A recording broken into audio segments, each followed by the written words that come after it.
안녕하세요. 영어로 해야 되나? 네. 브라질에서는 어떤 말을 쓰는지 알고 계시나요? 남쪽에서는 다 스페니쉬를 쓰는 줄 알고 있는데, 브라질은 포르투갈어를 씁니다. 그래서 포르투갈어는 여기 빵, 그러면 빵이 포르투갈어고요. 카페, 커피가 포르투갈어 말입니다. 근데 어쨌든 저는 이제 포르투갈어를 사용하면서 하고 있어서 영어권 문화에서도 예배를 함께 듣는다고 하니까 또 하나님께 감사가 되고요.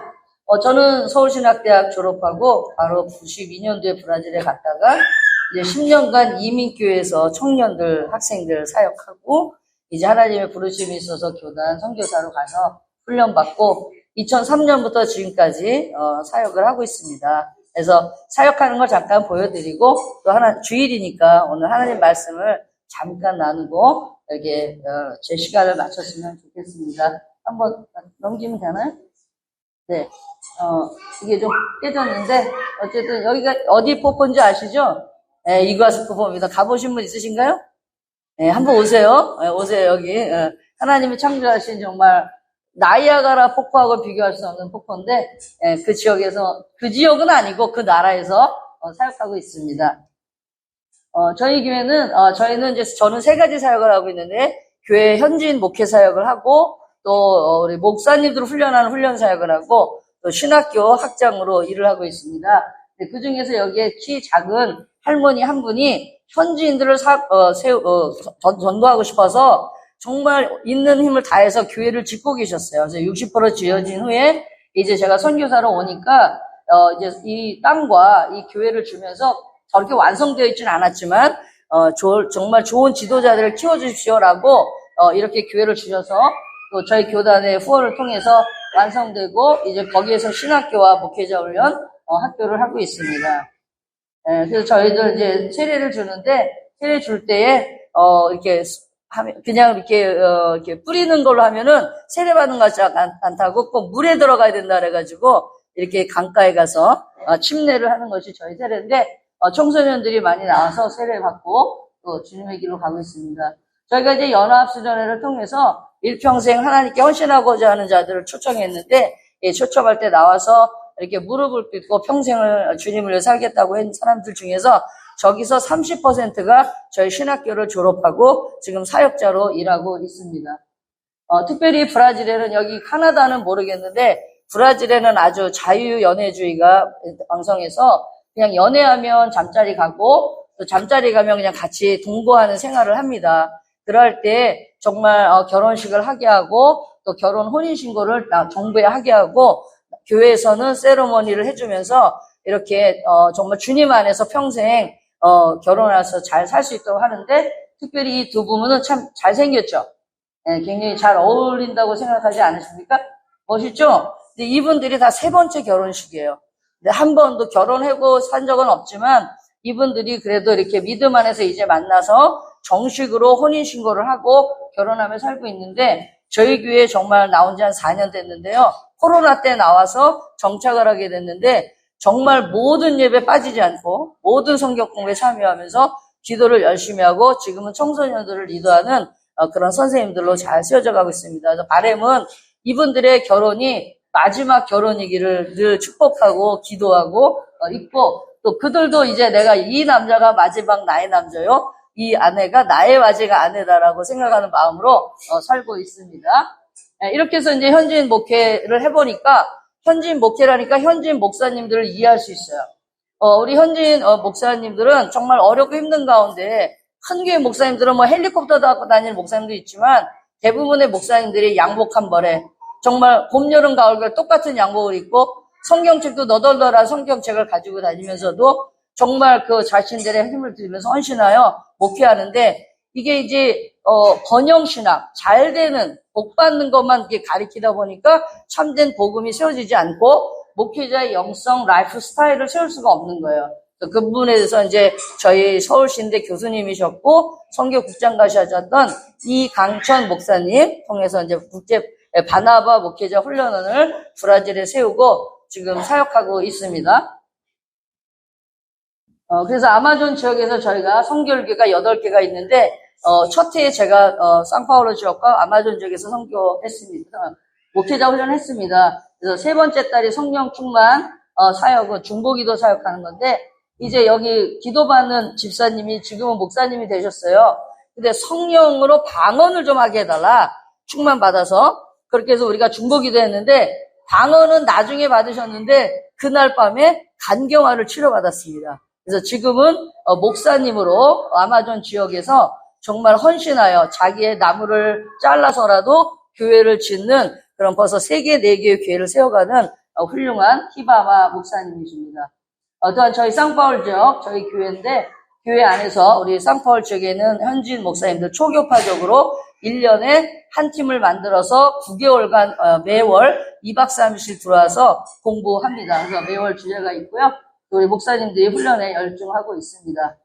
또한 우리 브라질 성결 성서신학교 2014년에 개교하고 지금 해가고 있는데 지난 7월에는 우리 전 서울신대 노세영 총장님이 오셔서 구약 중에서 신약 강의를 해주셨는데 저는 학자님이라 이게 너무 딱딱하지 않을까 이게 통역하면서 걱정했는데 너무나 정말 이 현지인들의 상황을 잘 아시고 좋은 이론과 함께 더불어서 그것을 어떻게 우리 삶에 적용할 수 있게 하시는 걸 보면서 역시 정말 좋은 교수님은 교수님이시다. 정말 실력이 있으신 분은 어렵게 안 합니다. 절대. 어렵게 하는 사람들은 실력이 없는 사람이에요. 사실은. 자기가 아는 걸 막 나타내려고. 그래서 너무 은혜 받고 너무 우리 교수님 옆에 수염 달리신 분은 저희 신학교 교수님이신데도 겸손한 마음으로 오셔서 하루 종일 이렇게 배우셨던 것을 기억합니다. 또한 서울신대와 에즈베리 석좌 교수님이신 전도학의 대가 우리 홍성철 교수님이 오셔서 또한 특강을 해주셨고 강의해 주셨습니다. 그래서 저는 여기 목사님들도 오셔서 저희 신학교에 오셔서 강의해 주시면 너무 좋을 것 같아요. 주님이 허락하시면 오셔서 강의해 주시면 감사하고요. 저희 신학교에서 1호 목사님이 되면 1호 첫 번째 졸업자가 되면 한국에 가서 목사 연수밖에 하겠다 그랬는데 이분이 이제 졸업을 하셨어요. 그런데 그때가 코로나입니다. 코로나니까 무비자였던 브라질 사람들이 비자를 받아야 되고 또 자가격리하는데 적어도 한 1,500불 이상 돈이 들어야 되는데 비행기 값도 그렇고 하나님 이걸 그냥 이분을 도와주는 게 낫지 않겠습니까? 어차피 제가 내야 되는 건데 그랬더니 하나님께서 네가 약속한 건 지켜라.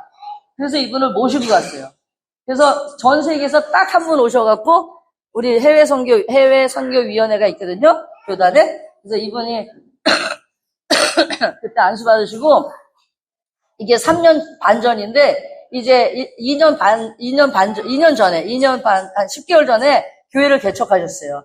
근데 영혼 사랑하는 마음이 얼마나 투철하고 기도하기를 정말 쉬지 않고 기도하는 목사님이세요. 그러다 보니까 정말 교회가 지금 벌써 70명 이상 모여서 이렇게 하고 특별히 마약 중독, 그 다음에 알코올 중독 이런 사람들이 주님께 노임을 받고 정상화가 돼서 이렇게 신앙생활하는 것을 모습 볼 때 우리 브라질 성결 성서 신학교가 잘 하고 있다.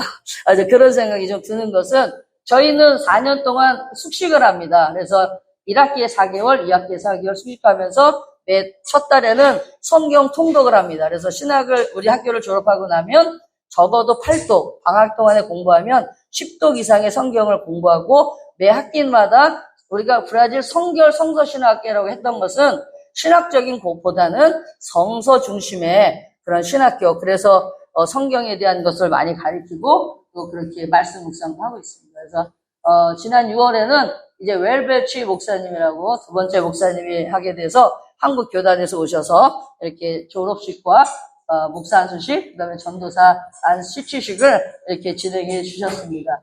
그래서 저희가 인원수는 작지만 계속해서 주의 종들, 정말 이 땅을 변화시킬 수 있는 하나님의 일꾼들을 변화하시는 일에 저희들이 애쓰고 있고요. 하루의 시작은 새벽 6시부터 1시간 이상 기도하고 그 다음에 하루 4시까지 공부하고 또 밤 8시 반에 모여서 또 1시간 이상 기도하는 그런 학교인데 어쨌든 하나님께서 사람들을 보내주셔서 그 학생들이 끊이지 않고 와서 많은 인원은 아니지만 정말 한 사람 한 사람이 주님 앞에 세워지는 것을 볼 때 감사가 되고요. 어쨌든 많은 분들이 기도해 주고 계십니다. 그래서 지금은 오늘의 목회자를 비전과 능력으로 세우는 센터, 내일의 지도자를 복음과 성결의 빛으로 훈련, 화성하는 신학교를 짓고 있습니다. 이게 조감도고요. 옆에 이쪽에 창문 많은 데는 저희 교회 모양이고요. 교회는 있어요. 그 안쪽으로 이제 그 뒤 땅이 있어가지고 이제 저희들이 5층 건물로 주차장이 좀 모자라서 한 층 올리다 보니까 5층 건물로 짓고 있습니다. 그래서 일단은 땅 속으로 들어가는 18m 땅에 그걸 뭐라 그러지, 그 공사를 했고요. 네, 그 다음에 이제 저희가 이제 그 위에 파운데이션이라는 것을 했습니다. 파운데이션 했고, 이제 제가 돌아간 후에부터는 이제 조립식으로 큰 기둥들을 만들어다가 갖다 딱딱딱 꽂게 돼요. 그러면 올 12월 안에 5층 건물에 프레임이 서 있는 것을 저희들이 보게 될 것입니다. 그래서 좀 기도 부탁드리고요. 정말 이런 신학교를 세우는데 벽돌 한 장이 $2, 1.5달러인데 그냥 $2로 여기 카나다 달러로 $2인데 여러분이 마음 가운데 자녀들을 위해서 또 여러분의 인생들을 또 하나님께 드리는 마음 가운데서 벽돌 한 장 $2 후원의 주인공이 되어주시기를 주님의 이름으로 부탁드리고요. 예담교회, 소망의 교회, 귀하신 성도님들을 사랑하고 축복합니다. 아멘? 아멘. 네. 저는 이렇게 건축하는 선교를 안 했어요. 그래서 첫 번째 교회도 60% 지어진 걸 줘서 이제 지었고요. 그것도 한 단체에서 다 헌금해서 잘 지을 수 있었고, 그래서 모금을 나가본 적이 한 번도 없어요, 진짜. 22년 선교하면서 모금을 나가본 적이 없는데, 이제 이 신학교 주면서 처음 한국 가서 모금했고, 큰 교회도 아니고 정말 어려운 생활수급자들 한 분 한 분들이 헌금해 주셔서 지금 7억 5천 정도 한 7만 불 필요한데 그 중에서 2만 불 이상이 20만 불 이상이 채워져서 지금 이걸 할 수 있고요. 하나님께서 우리 현진 목사님 모시고 나갔을 때 모금도 안 했는데 헌금하신 분들이 있어 시작된 건축. 하나님이 시작하셨구나. 알파와 오메가시구나. 이렇게 생각하니까 하나님 이 중간에 저희가 이제 금식하며 기도할 때가 있었는데 왜냐하면 그 건축회사가 어려워진 거예요. 저희가 한 15만 불을 돈을 냈는데 그 돈이 다 날아가게 된 거예요. 아무리 생각해도 하나님, 성도님들이 정말 십시일반해서 보내주신 헌금이고 어려운 분들이 자기 거 안 쓰고 보내준 이 헌금을 하나님이 버리신다고요? 저는 아무리 생각해도 버리실 거라고 생각하지 않습니다.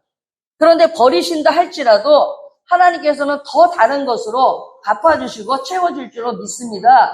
그런 마음을 가지고 우리 성도님들이 금식하며 기도합시다 라고 현지인 분들이 얘기해 주셔갖고 이제 저희들이 그러면 건축을 위한 기도가 아니라 우리의 삶과 건축을 위해서 기도하자. 그래서 기도하기 시작했는데 정말 의부증이 있던 그 자매님도 그게 고쳐져서 정말 아름다운 가정으로 지금 세워져 가는 것도 보게 되고 금식하며 기도할 때 하나님께서 우리 성도들의 삶에 믿음을 주시고 또 여기 건축회사도 회사를 망하려고 하는 게 아니라 살려보려고 하면서 저희들한테 추가 예산을 요청했는데 그 추가 예산을 2년 전에 그 물건값과 지금 생각하면 물가가 많이 올랐잖아요. 그래서 생각하면 그렇게 어려운 액수도 아니라는 생각이 들어서 하나님이 저희들이 기도하는 걸 원하셨다. 그래서 무릎을 원하셨기에 이제 무릎 꿇어 기도하다 보니까 또 이것이 다시 진행되고 있는 거예요. 5개월 동안 멈춰 있다가. 그래서 하나님께 감사드리고 12월 달에는 저 5층 건물이 쓰는 것을 보게 될 거예요. 그래서 제가 지금 당장은 이제 한 5만 불이 필요한데 왜냐하면 5층에 바둑판이 세워지는데 그 위에 시멘트를 한 10cm를 갖다 부어야 됩니다. 그게 한 5만 불이 필요하다 그래요. 그래서 어쨌든 기도하고 있는데 여러분들 정말 뭐 5만 불은 안 하셔도 여기 벽돌 한 장 여러분들이 정말 가문을 생각하는 마음으로 주님 앞에 여러분이 커피 한 잔 안 마시고 빵 하나 안 드시고 이렇게 헌금하시면 정말 이 벽돌 한 장에 여러분의 이름이 하나님 나라에도 새겨지지만 브라질 땅에도 새겨지지 않을까 생각합니다. 그래서 여러분들 기억날 때마다 기도해 주시고 또 마음 되시면 우리 목사님께 말씀해 주셔서 이렇게 헌금이 될 수 있으면 좋겠다. 그런 생각. 여러분들 하나님의 나라의 일로 초청드립니다. 아멘. 아멘. 네. 30분 시간을 주셨기 때문에 저는 이제 골로새서 1장 이 말씀을 이제 함께 나누도록 하겠습니다. 속도보다 중요한 방향. 제가 2012년에 이제 안식년을 나갔더니 제가 교보문고에 가봤습니다. 강남 교보문고에 갔더니 막 이만큼 이것보다 더 큰 좌파 여러 개가 뭐 영어 학습서 이런 거 옛날에는 많이 팔렸는데 그게 아니라 어떻게 하면 자기 개발을 할 수 있나. 그래서 이 경쟁 사회 속에서 내가 어떻게 살아갈 수 있을까? 이런 것들이 막 발전하고 있더라고요. 그러면서 거기서 가장 중요하게 하는 게 뭐냐면 속도보다 중요한 게 방향이다. 방향을 잘 설정해 가야 속도는 30대에 꼽히는 사람이 있고 40대에 꼽히는 사람이 있고 50대에 꼽히는 사람이 있고 60대에 꼽히는 사람이 있다. 그러니까 30대 성공했다가도 60대 망하는 사람인가 반면에 30, 40대, 50대 이민 생활 와갖고 찌질나게 고생하다가 한 방에 인생 역전하는 분들도 제가 보았습니다.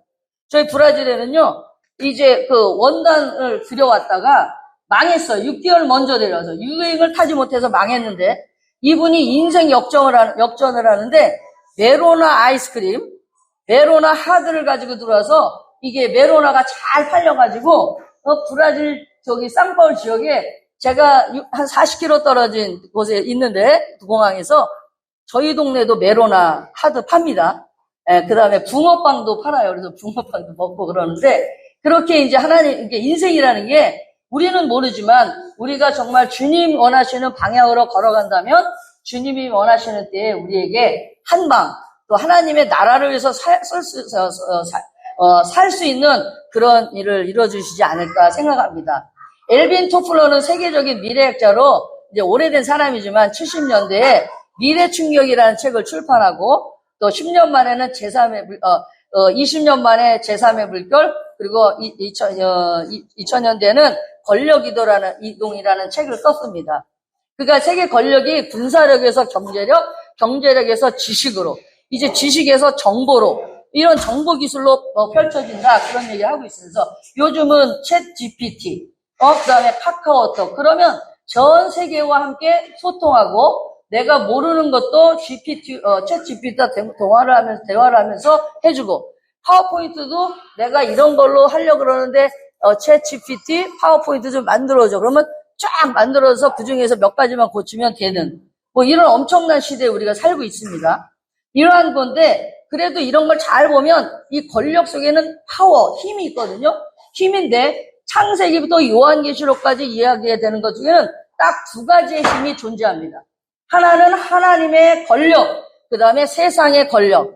하나님의 권력은 바로 하나님의 나라, 세상의 권력은 마귀의 나라, 사탄의 나라 이렇게 얘기할 수 있습니다. 그렇다고 하는데 오늘 성경 본문에서 이 골로새서는 우주적 기독론을 얘기하고 있어요. 예수 그리스도는 우주적 구주이시다. 그저 인간 사람들만 구원하는 게 아니라 이 갈락시, 이 우주적으로 좋은 전제적으로 하나님께서 이분을 세우신다라는 것을 말씀하고 있어요.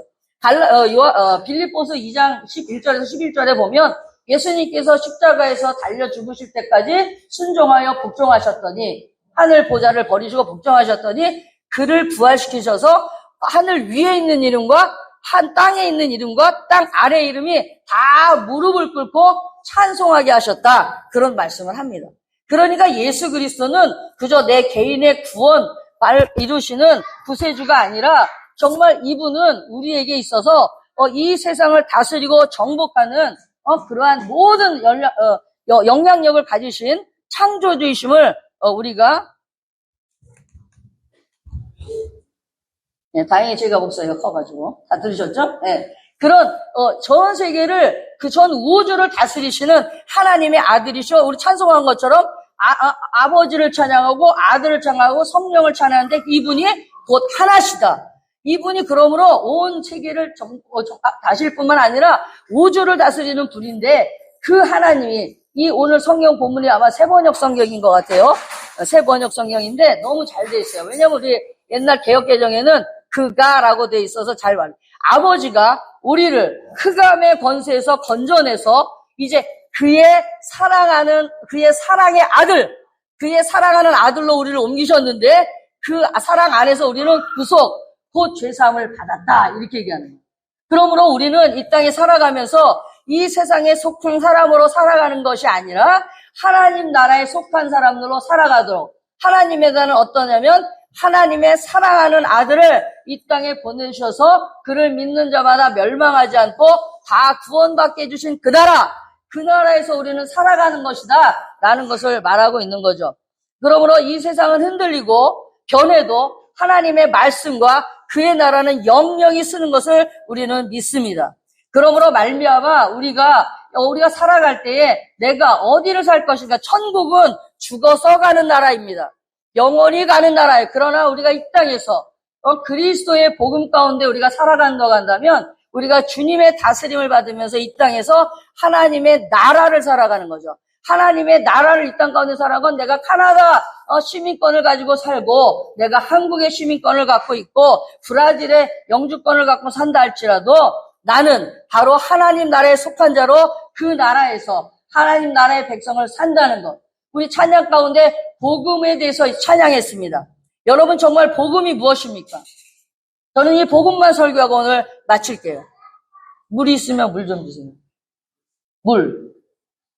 자, 그동안 여러분은 생각하세요. 복음이 뭡니까?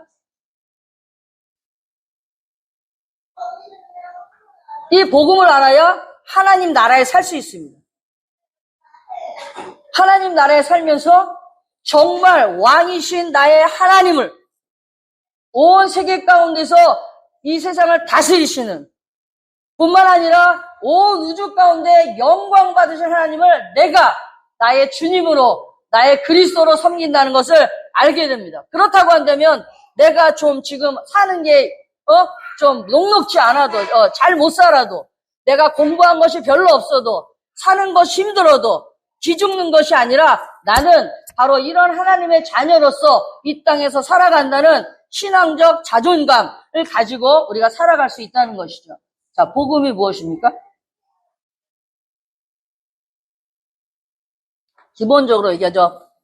복된 소식, 굿 뉴스, 그런 게 복음이라고 얘기하잖아요. 자, 여러분 제가 두 성경 구절만 할게요.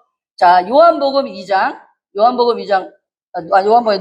2장 성경 없으세요? 안 열어? 열으셔야지. 우리는 성경을 덮어놓고 믿지 않습니다. 성경을 열고 믿습니다. 덮어놓고 안 믿어요. 열어야 돼요. 옛날에 오픈 성경이라고 있었죠? 열린 성경. 자, 누구누구 찾든지 2장 10절과 11절 말씀. 전 시간을 잘 지키는 사람입니다. 그래서 빨리 끝낼게요. 자, 어떻게 해요? 누가복음 2장 10절과 11절. 자, 한번 읽어주셔도 누가 큰 목소리로. 영어로 해도 괜찮아요. 한국어도 괜찮아요. 맞습니다.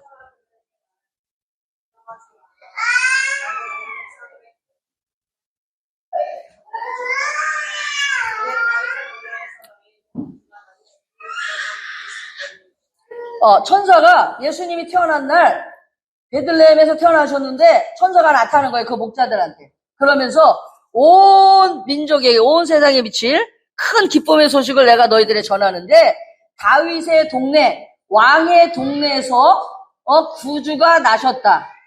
구주가 나셨는데 그 구주가 곧 그리스도와 주시다라는 거예요. 그 주님이 나셨는데 그 주님은 그냥 나를 죄에서 구속해서 살아가도록만 하는 게 아니라 그리스도와 주님이 되셔서 그리스도는 기름을 부음을 받은 자라는 뜻인데 왕이 세울 때 기름을 부음 받았고 제사장을 세울 때 기름 부음 받았고 선지자를 세울 때 기름을 부었어요. 그러나 이 세 가지 역할을 한 사람은 아무도 없는데 우리 예수님만이 그리스도다. 그러니까 예수님이 그리스도가 되셔서 세상에 나셨는데 죽어서 부활하셔서 우리가 믿는 자들에게 구원만 주시는 게 아니라 그 후에도 우리를 다스려 주시사 우리에게 왕으로, 우리에게 선지자로, 우리에게 제사장으로 우리의 죄를 늘 중보하시면서 우리에게 하나님의 말씀을 가르쳐 주시면서 우리를 다스려가며 이 땅 가운데 어떻게 살아야 될지를 알려주시는 분이시다. 그런데 그 주님이 너무 사랑스러워서 주님, 출애굽기에 보면 내가 7년이 돼서 자유할 수 있는 자유가 있지만 나와 내 가족은 주인님 너무 사랑해요. 그래서 주인님 집을 평생도록 나 떠나지 않을게요. 라고 하면서 고백하는 게 그리스도와 주가 되신 거예요. 그걸 낳았다고 이제 태어났어, 아기가. 그런데 천사가 나타나서 목자들한테 얘기해 준 거예요. 그런데 사도행전 2장 36절 한 절만 보고 끝나겠습니다. 2장 36절.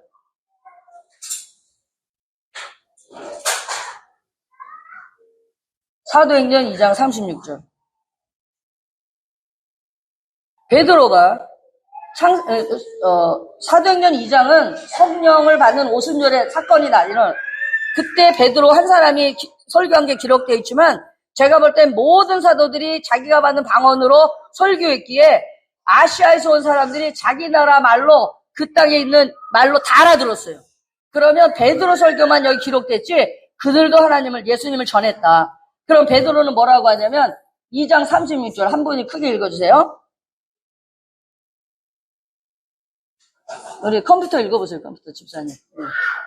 그러므로 이스라엘 온 지방 확실히 알아주십시오.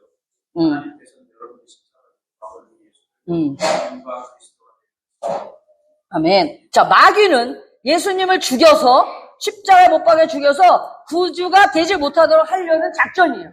그게 창세기 3장 15절이 나오잖아요.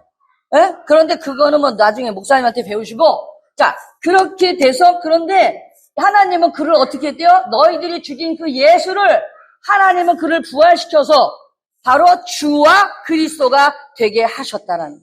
그렇다면 오늘 성경 본문에서 얘기한 것처럼 아버지가 우리를 어둠 속에 있던 우리를 건져내서 이제 그의 사랑하는 아들에서 살게 하시면서 죄악 가운데 살아가시는 게 아니라 날마다 임마누엘 하나님이 우리를 죄악 가운데 건져주시면서 또 죄를 지었을 때 예수 그리스도의 이름으로 사죄함을 받도록 회개함을 통해서 예수 그리스도의 보혈로 정결하게 하사 다시 그 나라에 살면서 내가 예수님을 나의 왕이신 나의 하나님이라고 고백하고 하나님 내가 주의 말씀을 모르나 성령 안에서 주의 말씀을 깨닫게 하여 주소라고 살아가고 뿐만 아니라 내가 죄 지을 때마다 회개하며 나아갈 때에 그 나라에서 살도록 쫓아내지 않고 살도록 하시고 뿐만 아니라 이제 그 하나님이 예수님이 너무 사랑스러워서 내 마음과 목숨과 뜻을 다하여 사랑할 뿐만 아니라 내 이웃을 내 몸처럼 사랑하는 사랑 마음 가운데 하나님 내가 다른 것으로 주인 삼지 않겠습니다. 성공으로 주인 삼지 않겠습니다.